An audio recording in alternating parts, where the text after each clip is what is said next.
If you've got some crown molding to paint, then this video is for you. I'm gonna show you how I paint crown molding by going through a project that I just completed, which had a whole mess of it to paint. Let's get into it. Yo, what's cracking, folks? I'm Jeremy. I've been painting for well over 20 years now, and I'm still on the brush, as some painters say. So my crew and I are currently on a decent sized job, and that job has had a ton of crown molding on it, so I thought it would make for a good tutorial. So I'm gonna take you through my process for how I painted the crown molding in this living room, which may be similar to a project that you're thinking about doing. I'm gonna touch on tools and supplies, then I'll talk about the prep, the application of the paint, and then a few other notes on what I did to this room after we finished the crown. Onward to tools and supplies. All right, so I'm just gonna put the supply list of what I used up on screen here, and then I'm gonna key in on a few things that are kind of more pertinent to painting crowns specifically. So painting crown molding is very straightforward. However, a lot of times gaining access to being able to actually paint the crown molding is the hard part. So you got to have a ladder that's tall enough to get to whatever spot you need to get to actually paint the crown. And the room that I'm featuring in this video, the ceilings were a little over 9 feet tall. I think they're pretty close to 10 feet.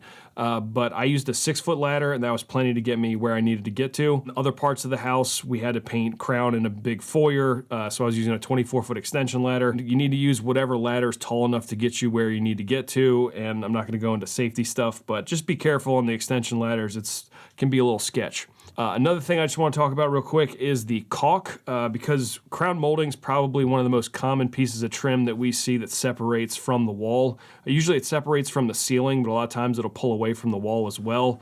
Just from all the expansion and contraction of the house over time, it'll break that caulk line and you'll see some separation. So almost always we end up caulking in the crown.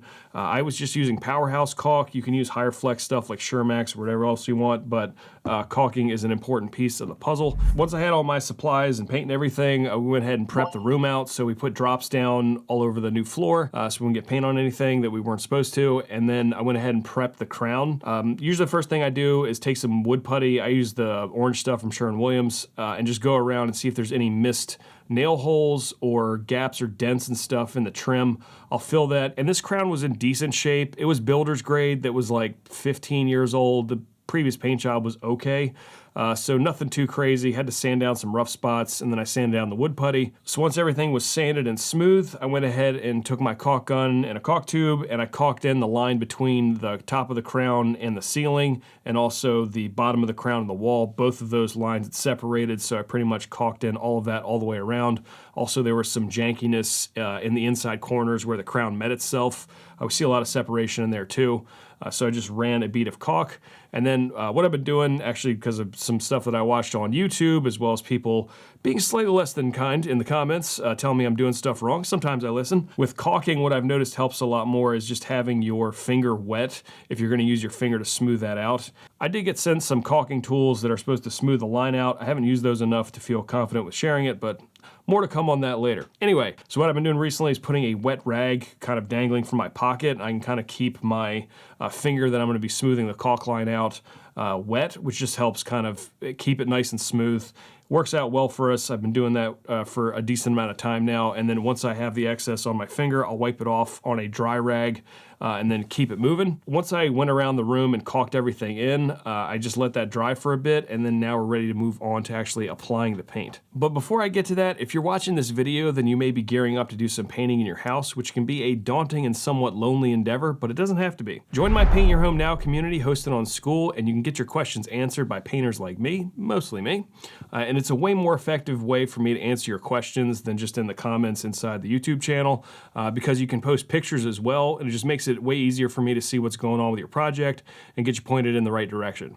You can check out the link in the description. It is free to join. There's a bunch of other stuff in there too, but there you go. Now onward to application. So just to put this crown into context, in this room specifically, we were doing full repaints in this house. So we were doing 2 coats on the ceiling, 2 coats on all of the trim, and 2 coats on the walls. Whenever we're painting a room that has crown molding and we're doing the ceiling in there, I like to do the crown first. So I'm gonna intentionally get trim paint up onto the ceiling as well as onto the wall, because I'm gonna get my straight lines up against the crown with the ceiling paint and then the wall paint. That was not the case in other parts of this house. When we did the crown in the big foyer, we weren't painting the ceiling, so I cut a clean line where the top of the crown met the ceiling, but just so you're aware of the context of this. If you're thinking about doing a project similar to this, where you are gonna paint the ceiling as well as the crown, just check out this process. I really like painting the crown first, and I'll show you why towards the end of the video, but that is why I'm painting it the way I'm painting it in this video. All right, everything's prepped out, caulk's dry, we're good to go. So I took my trim paint, which in this case was emerald urethane trim enamel in the high hide white base and semi-gloss. It's kind of my go-to trim paint, and then I was using a 2.5 inch Corona Cortez as my brush, which is still one of my favorites. But painting the crown, particularly when it doesn't matter if you're getting paint on the ceiling or the walls, is super easy. I load up my brush, start relatively in the middle. Usually I start in a corner, and I like moving left to right clockwise around the room. Just kind of keeps me aware of where I'm at, and then I'm just gonna work the paint back and forth. Try not to go back into it too much, and then I like aiming the ladder kind of straight at the crown so it's right in front of me, and then I just come across and do a line, and I'll kind of link up all the brush strokes so it looks like one long uniform horizontal brush stroke, and then move the ladder and continue on. And then on the first coat, it's really about just getting paint on the crown, making sure you're getting all the grooves. If you're painting crown, it might not be the pattern that you're looking at in this video. Sometimes there's way more going on as far as grooves and other things happening, just trying to get good coatage, making sure everything is nice and covered, and that I'm actually painting over the caulk lines between the ceiling and the crown, as well as the wall in the crown. So again, just moving that paint back and forth, scooting around, moving the ladder, and just going all the way around. In this room, once I got back from whence I started and the first coat was done, there were a few little issues I noticed as I was painting the trim on the first coat. So I just took some wood putty, cleaned up a few areas, and then I just noticed some gaps that I need to fill with caulk. Particularly, they had some really janky corners, the inside corners where the crown met itself. So I addressed those. Once all that was dry, then I was ready to do a second coat. And so the second coat's really where the magic happens, and trim paint very much likes to go over top of itself. You just get way better spread. It's gonna level out more. It's gonna have a better open time, all that good stuff. But pretty much the same exact pattern as I did before. And just a side note, I would highly recommend if you're painting trim in a room and you're doing 2 coats, just try and stick to the same pattern you used on the first coat. It's very easy to lose track of where you are painting white semi-gloss paint over top of white semi-gloss paint. But if you paint in the same pattern as you did on the first coat, it just kind of keeps you aware of where you are in the room. That way you don't have any missed spots or things looking weird after you're done. So that's pretty much the crown done and painted. However, I just want to touch on one more thing before I wrap this video up. If you're painting a room and you're following the sequence that I'm laying out in this video, once the crown dries, that's when we start working on the ceiling. And it's really easy to actually tape out the crown up against the ceiling because you have a nice ledge to lay the tape on. It's a super easy tape line to do. And when I tape that out, I don't try and keep one long piece of tape like on the roll, because generally you have to go up and down a ladder. It's hard to keep that like even Steven. So usually I just crack off pieces that are about a little bit wider than my shoulder width, get that up on the crown, seal it in, go back down the ladder, move the ladder, and then rip off another piece of tape, overlap it a bit, and do the same thing.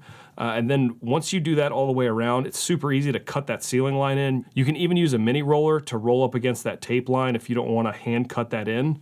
Then once we get 2 coats on the ceiling, super easy to just pull that tape. It's gonna pull really clean. And then you have a nice line between the crown and the ceiling. Works really well for us, and we've done that quite a bit. So consider that if you are doing something similar to what you watched in this video. But after the crown was done, we did 2 coats on the ceiling with Promar ceiling paint, and then we did 2 coats of Wall Street, which is the color on the walls, which you're seeing right now. And these rooms turned out rather nice, and client was quite happy with it. If you're painting some crown molding, then you may also be painting some baseboards. You can check that video out right over here, where I go over just that. Until next time, take it easy, work smart, have a good one. Bye.